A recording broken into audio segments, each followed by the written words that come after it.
Mga katrabaho mo talaga si Ricardo. Oo naman. Si Richard is very professional, and I would like to think that I'm trying naman so hard to be professional. Pangalawa, napakabait naman ng taong yun. We have a friendly relationship. Hindi naman kami close friends, but we have a very friendly relationship. So, walang kaso yung kay Richard. So nung nalaman mo na part siya ng film, okay ka rin? Okay na okay doon. Okay doon. As a matter of fact, honestly, excited talaga ako to be able to work with him again, with everybody, kasi magagaling silang artista. Pero when was the last time na nakagawa kayo ng project ni? Parang tagal Nakagawa din. ng project. Sa GMA ba may project kayo? Wala kayo ang tagal-tagal. Pelikula pa ba ito? Pelikula pa, which was, hindi ko na nga maalala ang title doon, pero how many years ago? Siguro mga 15, 12 years ago. Hindi ko na maalala, parang indie film. Cookie, nung naghiwalay kayo, hindi na kayo nakagawa ng project? Wala na. Matagal na matagal Hindi, na. nakagawa pa pala kami, pero yun nga, hindi ko na maalala, so indie film. Ano lang yan, maiksi lang, a few days na kami nag Dito ba may mga scene kayo together? I'm very honest, I'm not so sure doon kung meron. Pero I wouldn't really mind, and I'm sure he would not either. We're all professionals here naman doon. Ay, naalala ko na yung movie. Movie na ang nag-produce, nag-direct si Mike Magat. Okay. Mga, gano'n na nga, mga 10 years, 12 years ago. Pero hindi kayo nagkikita ever? Actually, Kahit sa mga- nakikita naman. Sa mga party? No. No, ano ba ulit? Kailan ba kami last nakita?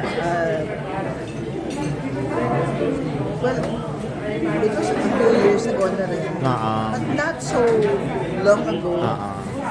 Na parang nagpunta kami sa Baguio noon. Tapos si daughter ko, si Sachi, went up to Baguio with me. Nung bababa na siya sa Baguio, si Richard at saka si Sam ang sumundo sa kanya. Yung mga ganon. Okay. Wala namang kaso sa amin. Kasi syempre, hindi kami aware na... Kasi parang ang tagal nyo talagang hindi nag-uusap. Although wala naman kayong sinasabing whatever sa isa't isa na masasama. That's good. Wala talaga, kasi wala much siguro some people would want us to fight, pero wala talaga eh. We have a very decent, respectful relationship. We're not nga yung friends, syempre, for obvious reasons. Correct. Hindi kami, but we have a very respectful relationship. Meaning that, just in case, gaya nito, magkasama kami sa work, we're fine. We're okay. No big deal. Bakit ganon? Siguro doon I have to give it to... Well, siguro I have to give it to us na... Siguro sa awa ng Diyos naman pinalaki kami ng mga magulang namin na disenteng kahit pa paano naman mga tao. And also because ulit ko itong sinasabi na hindi mo kami nagkatuluyan ni Richard in the sense that hindi kami nagtagal. It doesn't change the fact that he's a good person. He is a good person. He really is. Okay. Ay, with Dina, kailan kayo last nag-work?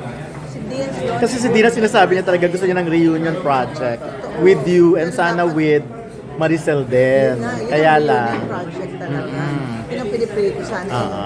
Our lifetime bucket list ko yun. Sana parang, syempre hindi na kami bata ngayon. So nalulokhan nga kami. Ano kaya parang overage? The overage. Yun ang pinipili ko sana. Dina, Snoopy, Maricel.